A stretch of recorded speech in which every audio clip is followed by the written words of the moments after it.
ఇగో నిండు గర్భిణిని చంపిన మామ నీకేం రోగం పుట్టిందిరా? నిన్ను గర్భిణిని చంపిన మామట. కొమరంభీం జిల్లాలో పరువు హత్య. కొడుకు కులాంతర వివాహం చేసుకున్నాడని కోడలిపై కక్ష. గొడ్డలతో నరికి మర్డర్. దాహెగ మండలం గిర్రాలో దారుణం. ఇప్పుడు వాడిని వేయాలి అసలు ఫస్ట్. వీడిని వాళ్ళ మామ ఎవడున్నాడో వాడిని నరకాలి అసలు ఫస్ట్. ఇప్పుడు నీకేం రోగం పుట్టింది? వాళ్ళు పెళ్లి చేసుకున్నాడు, నీకేమైంది?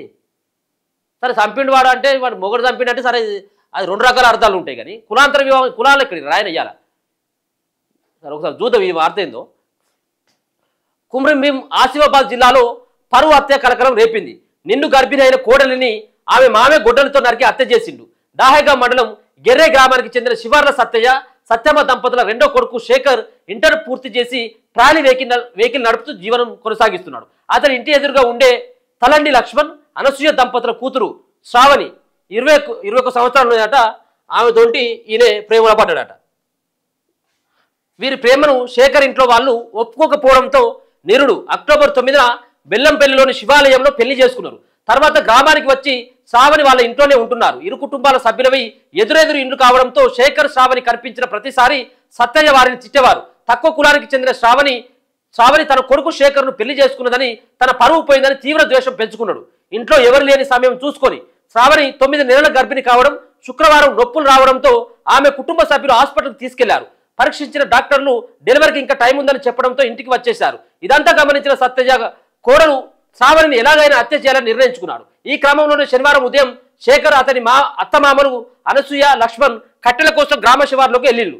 ఇంట్లో శ్రావణి ఒంటరిగా ఉండడం గమనించిన సత్తయ్య ఇంట్లోకి దూరి ఆమెపై గొడ్డలితో విచక్షణ రహితంగా దాడి చేసిండు. దీంతో ఆమె గాయాలతోనే కొంత దూరం పరిగెత్తి ఇంటి ఆవరణంలో కుప్పకూలిపోయింది. గమనించిన స్థానికులు శ్రావణి కుటుంబ సభ్యులకు పోలీసులకు సమాచారం ఇచ్చిండు. కాకాజీనగర్ డిఎస్పీ వహీద్దీన్, రూరల్ సిఐ కుమారస్వామి, దేహగం పోలీసులు, పెంచికల్పేట ఎస్ఐ అనిల్ సంఘటనకు చేరుకొని సత్తయ్యతో పాటు అతని పెద్ద కొడుకు కుమార్ అలాగే కోడలు కవితపై కేసులు నమోదు చేసిందనేది తెలుస్తా ఉన్నది. మరి వీళ్ళేం కులం?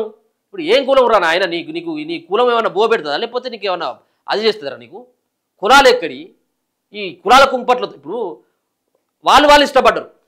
ఇప్పుడు మామకం వచ్చింది నొప్పి. ఇప్పుడు ఈడ వాళ్ళు పెళ్లి చేసుకుని వాళ్ళు నిరుడు అక్టోబర్లో పెళ్లి చేసుకున్నాడు. దాదాపు సంవత్సరం దాటిపోయింది. వాళ్ళు పెళ్లి చేసుకుంటే ఇంటికి వచ్చిన నొప్పి ఏందో అర్థం కాదు.